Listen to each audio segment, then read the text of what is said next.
Hello guys, welcome to our channel. మీరు కనుక నా ఛానల్కు కొత్తగా వచ్చినట్లయితే ఒక లైక్, షేర్, సబ్స్క్రైబ్ చేసుకోండి. అలాగే నా నుంచి ఏదైనా అప్డేట్ మీకు రావాలంటే బెల్ ఐకాన్ ఆల్లో పెట్టుకోండి. సో ఇప్పుడు మనం మ్యాటర్లోకి వెళ్ళిపోదాం. టాపిక్ ఏంటయ్యా అంటే గేమ్ చేంజర్ మూవీ సక్సెస్ అవుతుందా లేదా, ఒకవేళ సక్సెస్ అయితే ఏ రేంజ్లో అవుతుంది, అలాగే డైరెక్టర్ శంకర్ గారిపై ఉన్న నెగటివిటీ ఏంటి, అలాగే రామ్ చరణ్ అన్న ఈ మూవీకి ఎంతవరకు బలం, ఈ మూవీని అసలు ఎందుకు చూడాలి, ఇదంతా ఇప్పుడు మనం ఈ వీడియోలో డిస్కస్ చేద్దాం.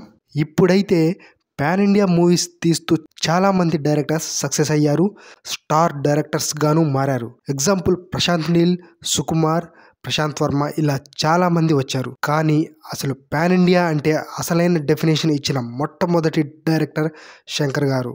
పాన్ ఇండియా అంటే ఏంటో కూడా తెలియని రోజుల్లోనే ఎన్నో పాన్ ఇండియా మూవీస్ తీశారు. ఎన్నో బ్లాక్ బస్టర్స్, క్లాసిక్ మూవీస్ తీసి ప్రతి ఫిల్మ్ ఇండస్ట్రీలో తన ముద్ర వేసుకున్నారు. ఇప్పుడు గ్రాఫిక్స్కు ఎంతో అడ్వాన్స్డ్ టెక్నాలజీ ఉన్నా కూడా ఇంకా చాలామంది డైరెక్టర్స్ సరిగా యూజ్ చేసుకోలేకపోతున్నారు.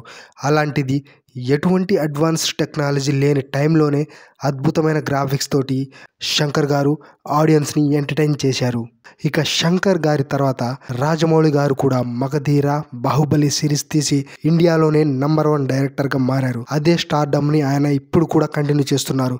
కానీ ఒకప్పుడు ఇండియాలో టాప్ డైరెక్టర్స్ అంటే ఇద్దరు, రాజమౌళి, శంకర్ గారు. ఇక శంకర్ గారు ప్రస్తుతం తీస్తున్న మూవీస్ సరిగా ఆడకపోవడానికి మెయిన్ రీజన్ నా పాయింట్ ఆఫ్ వ్యూలో వచ్చేసి శంకర్ గారికి ఇంతకు ముందు ఉన్న స్క్రిప్ట్ రైటర్స్ తనతోటి ఎప్పుడైతే లేరో అప్పటి నుంచి వచ్చిన ప్రతి మూవీలో మనకు శంకర్ గారి స్టైల్ అండ్ స్టోరీ టెల్లింగ్ని మిస్ అయ్యాం అనే ఫీలింగ్ని ఇస్తుంది. ఇక గేమ్ చేంజర్ విషయానికి వస్తే మీరు ఒకటి అడగొచ్చు, మరి గేమ్ చేంజర్కు కూడా ఆ రైటర్స్ లేరుగా, మరి ఈ మూవీ కూడా ఫ్లాప్ అవుతుందా అని. కానీ ఈ మూవీ ఫ్లాప్ అవడానికి ఓన్లీ 20% మాత్రమే ఛాన్స్ ఉంది. ఎందుకంటే ఈ movie script writer successful director అయిన కార్తిక్ సుబ్బరాజు గారిది.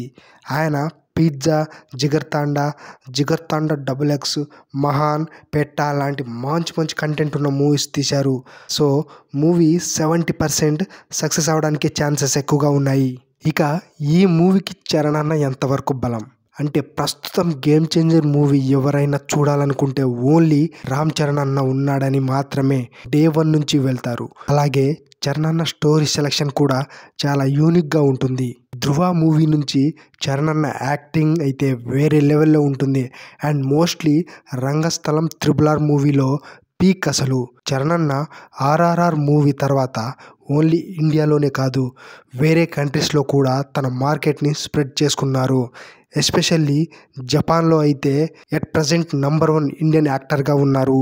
మూవీ బిజినెస్ మ్యాక్సిమం శంకర్ గారు, దిల్ రాజు గారు కాకుండా 70 to 80% చరణ్ అన్న మీదనే అయ్యింది. ఇక ఈ మూవీని ఆడియన్స్ థియేటర్కు వెళ్ళి ఎందుకు చూడాలి అంటే, ఆడియన్స్ ఎప్పటికప్పుడు డిఫరెంట్ జానర్ మూవీస్ కోరుకుంటారు. అంతేకాకుండా సోషల్ మెసేజ్ ఉన్న కంటెంట్ జనాల్ని చైతన్యం చేయడానికి ఆలోచింపజేసే లైన్ తోటి వస్తున్న మూవీ కాబట్టి ఖచ్చితంగా వెళ్ళి చూడాల్సిన మూవీ అని నా ఒపీనియన్. సో మీరేమంటారో కింద కామెంట్ చేయండి.